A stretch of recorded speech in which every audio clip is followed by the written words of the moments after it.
Hello everyone, this is Tim Cool. I've been making quite a couple of videos trying to catch up with what has been going on in this space of YouTube. I'm new here, as we all know, and I'm trying to kind of build up my own channel. I just want to thank everyone that has subscribed to my channel. I would like to appeal to others that if you like what you hear, I would be greatly honored if you subscribe. That way I can justify my existence in this space. I used to forget to subscribe, when I like something, so it's important to remember to subscribe. So just go and subscribe. Up there, there should be a way, there should be a link up there that says subscribe. Just click on that, and then, that's like a vote of confidence and kind of encouragement that, we should continue to produce high quality videos. This video is a response to Rendier's video, South Africa, ignorance versus stupidity. Like the previous video that I had responded to, which was South Africa, the racist capital of the world, this particular video also carries the same tone of intensity in the manner in which Rendier puts his points across. But unlike that video, I must say that Rendier is a much better organized in this one. He basically divides his whole video into two parts. So there's part one that deals with the election of Zuma, and there's also part two that deals with KF. So I've decided to kind of concentrate more on part one, because that's where he talks about Zuma, the election of Zuma, the ANC Youth League, the problems of Zuma, issues like corruption charges, rape charges, that sort of stuff, the shower and so forth.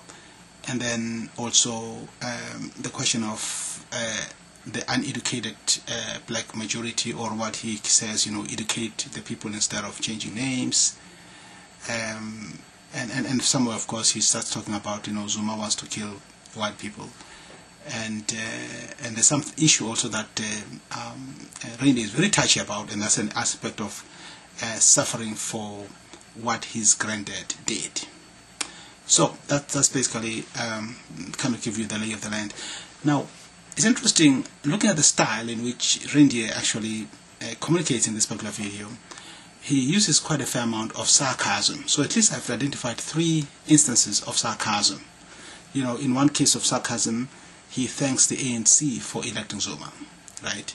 Now, keep in mind that he disapproves of Zuma being elected the ANC president. He actually believes that there were excellent candidates that could have been elected instead of Zuma. But the fact that he thanks the ANC for electing Zuma, that's one case of sarcasm. There's another case of sarcasm also where he says that he thought that Zuma was an amazing guy, right? He doesn't actually believe that Zuma is an amazing guy. So that's another instance of sarcasm.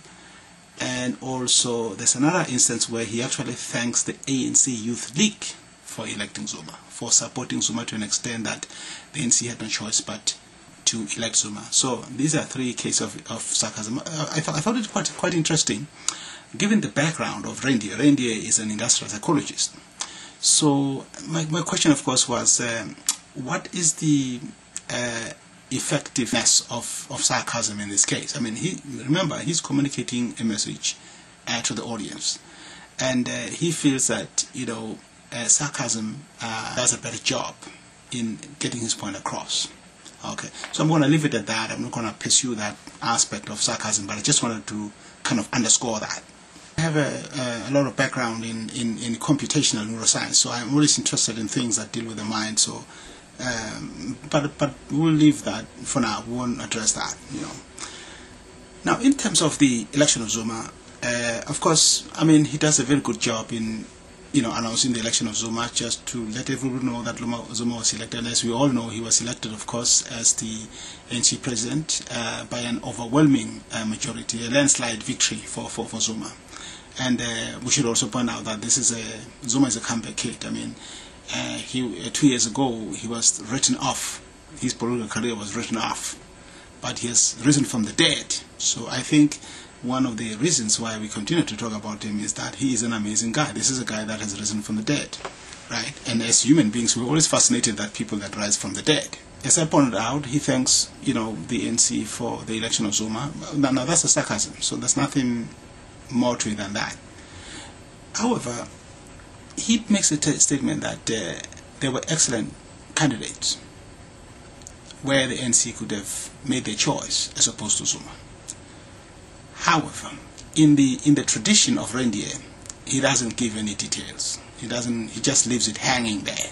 There were excellent candidates, but doesn't give specific examples of which these candidates are. So this is another problem that I think kind of undermines his credibility, because I mean he deals with an adult audience here. So if you're going to tell people that you know, there's a rabbit in the hat, then you must take out the rabbit in the hat. Let's see the rabbit in the hat, you know, or if it's the cat in the bag, you must get it out. You know, it's not enough to say there's a cat in the bag, but we never really get to see the cat. You know what I'm saying? He did the same thing in the other video, which I responded to in the South Africa, the racist capital of the world, where he was talking about the country should build a bridge, but he never gave details as to what he means by that. He just left it hanging like that. So there's a pattern here of the style that Rendier uses. I was kind of curious to know as to, okay, since he thinks that there are excellent candidates that could have been chosen, what is the source of that? Like, what is the factual basis of his knowledge that there are you know, excellent candidates? Is he making this up, or he heard it somewhere, or you know, he's not providing us with a source, so we really have no way of independently verifying, you know, or at least checking for ourselves as to whether they were really, you know, excellent candidates, or just pulling the wool over our face. Who knows? The aspect of the ANC Youth League, he thanks, again I made reference to the sarcasm, where he thanks the ANC Youth League for supporting Zuma, you know, to an extent that the ANC had no choice. Now, again, on this point here, he says the ANC had no choice. So the question is, if he thinks that there were excellent candidates, and on the other hand he says the ANC had no choice, I mean, what is he really saying here? I mean, Zuma did not have a gun on the head of the ANC that, you know, you elect me or else, you know. So again, Rendier doesn't elaborate, doesn't give any details on this aspect, right? So that's another pattern here, that, you know, he leaves things hanging like that.